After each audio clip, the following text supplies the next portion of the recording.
Hallo, Moje, Jode Dach. Herzlich willkommen auf meinem kleinen, bescheidenen Kanal. Ich bin der Leo, schön, dass ihr eingeschaltet habt.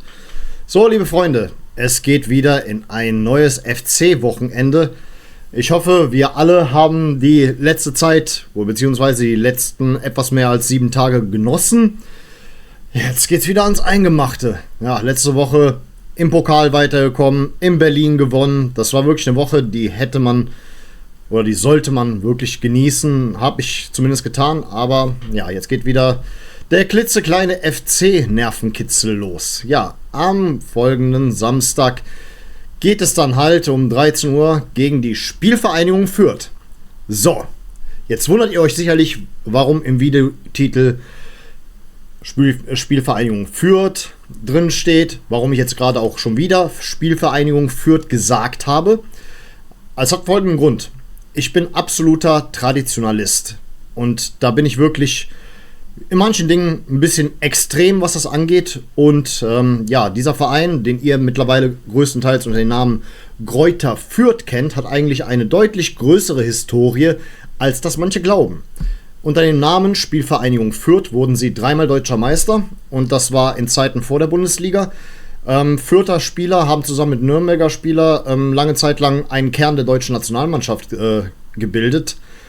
Und von daher hat der Verein dann auf jeden Fall so mit in Deutschland bzw. im deutschen Fußball Geschichte geschrieben. 1996 kam es dann zu einer Fusion mit Westenberg-Greuth aufgrund von finanziellen Schwierigkeiten, die die Spielvereinigung Fürth zu der Zeit hatte. Westenberg-Greuth könnte eventuell dem ein oder anderen Nostalgiker im Begriff sein. Die haben ein paar Jahre zuvor den FC Bayern München mit 1:0 aus dem DFB-Pokal geworfen. Und jedenfalls diese beiden Vereine sind dann irgendwann fusioniert. Aber die meisten Fürther Fans akzeptieren diesen Namen nicht. Sie wünschen sich eine Rückkehr zu diesem ursprünglichen Namen, Spielvereinigung Fürth. Und ich selber, auch wenn ich neutral bin, was das Ganze angeht, also falls ein Nürnberger hier vorbeigeschaut hat, ich bin bei beiden Vereinen relativ neutral. Allerdings, ich denke mal, auch den Nürnbergern würde es lieber sein, wenn das Franken-Derby gegen die Spielvereinigung Fürth und nicht gegen Greuther Fürth geführt wird. Und ich möchte hiermit so ein bisschen so ein Statement setzen und ein bisschen, ja, durch den Videotitel ja, das Ganze ein bisschen mit vorantreiben. Ja, Fußballtraditionalisten sollten da in dem Punkt zusammenhalten. 3-maliger deutscher Meister unter Spielvereinigung Fürth. Heutzutage zwar als Greuther Fürth bekannt, aber gut, das war's dann an der Stelle, was die Historie angeht. Die Spielvereinigung Fürth hat zuletzt 1:5 gegen Darmstadt mit Trainer Florian Kohfeldt verloren. Junge, das Ergebnis wird langsam zu einem Meme, kann das sein? Ist uns bestens bekannt. Ja, aktuell sind sie auf Platz 12 und haben 10 Punkte. Ja, vor einigen Wochen wurde Trainer Zorniger und der langjährige Manager Azusi, sie wurden gemeinsam entlassen. Und Leonhard Haas ist aktuell der Interimstrainer. Der beste Scorer und auch beste Torjäger ist Noel Foutkeu. Und Noel Foutkeu hat tatsächlich auch eine kleine Vergangenheit mit unserem Verein. Foutkeu hat mal ein Jahr, das war, soweit ich jetzt richtig gesehen habe, 2021 für die zweite Mannschaft des 1. FC Köln gespielt. Also für die FC Amateure.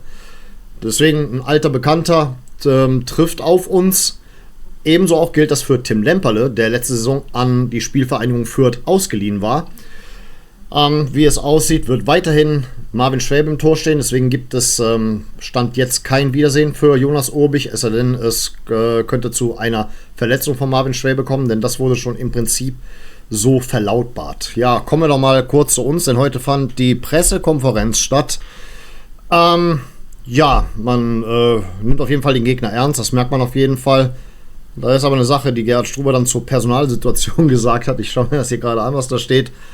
Da sagte er: Steffen Tigges ist wieder im Training. Er ist fit und einsatzfähig für das Wochenende. Das klingt schon wie eine Drohung. Ich meine, Hand aufs Herz, das nächste Mal, wenn Steffen Tigges trifft, kommt GTA 6 raus. Ich möchte da jetzt an der Stelle, bis das Spiel nicht gespielt ist, gar nichts mehr dazu sagen. Also ich befürchte, es kommt zu einem Einsatz. Und Sagis Adamian ist ebenfalls wieder verfügbar. Ich habe das gar nicht mehr gemerkt, ich lese es gerade. Ja, du wirst doch nicht etwa jetzt, wo wir einen Lauf haben, oder? Du wirst doch nicht etwa wieder bei deinen Auswechslungen so einen Firlefanz anstellen. Ist jetzt auch nicht besser geworden in letzter Zeit. Naja, Marc Uth kommt bei der U21 zum Einsatz, wird nicht dabei sein, soll die nächsten Schritte machen.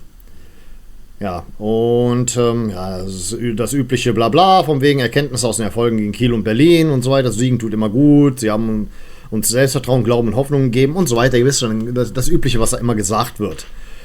Und halt Fürth ist eine Mannschaft, die eine turbulente Phase erlebt hat. Sie haben viel Erfahrung und Spieler mit speziellen Fähigkeiten. Sie wurden in den letzten Spielen unter Wert geschlagen. Ja, ich nehme die auch ernst, was das angeht. Aber da kommen wir gleich nochmal zu dem Spieltagstipp. Zur Arbeit am System, sagte Struber, das System hat nichts mit dem Verhalten auf dem Platz zu tun, es geht um die Basics. Ach man, ich kann das langsam nicht mehr hören. Er sagt Basics, Keller sagt Basics, hört doch mal auf mit diesen fadenscheinigen Anglizismen. Sagt doch ganz klar die Grundlagen. Immer so dieses Verwenden, dieses inflationäre Verwenden von Anglizismen, nur damit es möglichst fachmännisch klingt. Das ist doch nichts weiter als um zu kaschieren. Aber gut, es lief in letzter Zeit gut. Da wollen wir jetzt nicht zu sehr rumbitschen, aber ja, feiere ich nicht, wenn dauernd mit solchen Begriffen um sich geworfen wird. Das heißt bei mir meistens nichts Gutes oder ist nicht so vielversprechend. Ja. Auf jeden Fall sieht es wohl so aus, als ob wir, auch wenn er davon sagt, das System ist flexibel, mit einer Dreierkette spielen, aber wir gehen wieder zurück zur Viererkette. Wir sind nicht so weit für die Viererkette. Ohne irgendein Taktikexperte zu sein, da sind die anderen, die hier mit mir befreundet sind und in der Beschreibung verlinkt sind. Das sprengt immer den Rahmen, alle Namen zu nennen. So lange will ich heute nicht machen, sage ich ganz ehrlich. Die sind da etwas mehr Experten als ich, was das angeht. Wie gesagt, ihr kriegt ja mehr so die oberflächliche Sichtweise vom Stammtisch, aber ja, ich selber sage, die Viererkette, die taugt erst, wenn wir auch noch vernünftig nachgelegt haben für den Winter. Wenn wir da uns irgendeinen Rechtsverteidiger geholt haben. Bis dahin sollten wir auf jeden Fall weiterhin diese Dreierkette beibehalten. Das hat gut funktioniert, die letzten 2 Spiele. Aber schauen wir mal, ich habe schon wieder irgendwie so eine Befürchtung, dass das nicht fortgesetzt wird, obwohl ich immer sage, never change a winning system. Ne? Ja, nichtsdestotrotz, wir kommen jetzt schon direkt zu meinem Spieltagstipp. Wie gesagt, heute wird die Sendung etwas kürzer, weil mehr hat man sich zu erzählen, wenn das Spiel dann gelaufen ist. Also, ich finde, bei diesem Spiel ist so gut wie alles möglich. Wir sind gut drauf, wir gehen gestärkt aus den letzten 2 Pflichtspielen, wovon aber nur eines in der Liga war. Dürfen wir auch nicht an der Stelle vergessen. Und wie oft habe ich mir gedacht, boah, der FC ist einfach nur ein Aufbaugegner. Da kommen Vereine, denen es nicht so besonders gut geht und dann plötzlich gegen uns tanken sie wieder Selbstvertrauen. Aufgrund dessen schweben mir aktuell 2 Ergebnisse vor, beziehungsweise es geht hier einzig und allein um Sieg oder Niederlage, liebe Freunde. Und bevor wir dann gleich zu meinem Spieltagstipp kommen, sage ich euch vorab, es ist heute wieder soweit. Wir spielen Geiß oder Bock. Und jetzt ist es wieder soweit, der Moment der Wahrheit. Geiß oder Bock? Der Spieltagstipp für den 1. FC Köln. Wird es der glorreiche Geiß, der uns hoffen lässt, oder der berüchtigte Bock? Geiß. Manchmal ist die Münze gnädig und manchmal, naja. Ach, leck mich doch am Arsch, Mann. So, liebe Freunde, das Konzept ist dann hiermit noch einmal erläutert worden. Heute wird es um Sieg oder Niederlage gehen. Das heißt, die rötlich eingefärbte Seite, ja, es war mit einem Edding. Es verwischt langsam, ich besorge mir irgendwann mal eine neue Münze. Die eingefärbte Seite ist der Geiß und das ist diesmal ganz klar ein Sieg. Der Bock auf dieser Seite bedeutet ganz klar Niederlage.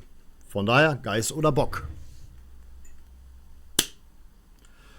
Jawohl. Ich hoffe, ihr erkennt es. Geiß. Und von daher lautet mein Spieltagstipp 1:0. Ein ganz schickes, ganz klassisches 1:0 gegen die Spielvereinigung Fürth. Ja, das wäre es dann an der Stelle für heute, liebe Freunde. Das sind meine wirklich etwas kurzen und knackigen Gedanken vor dem Spiel.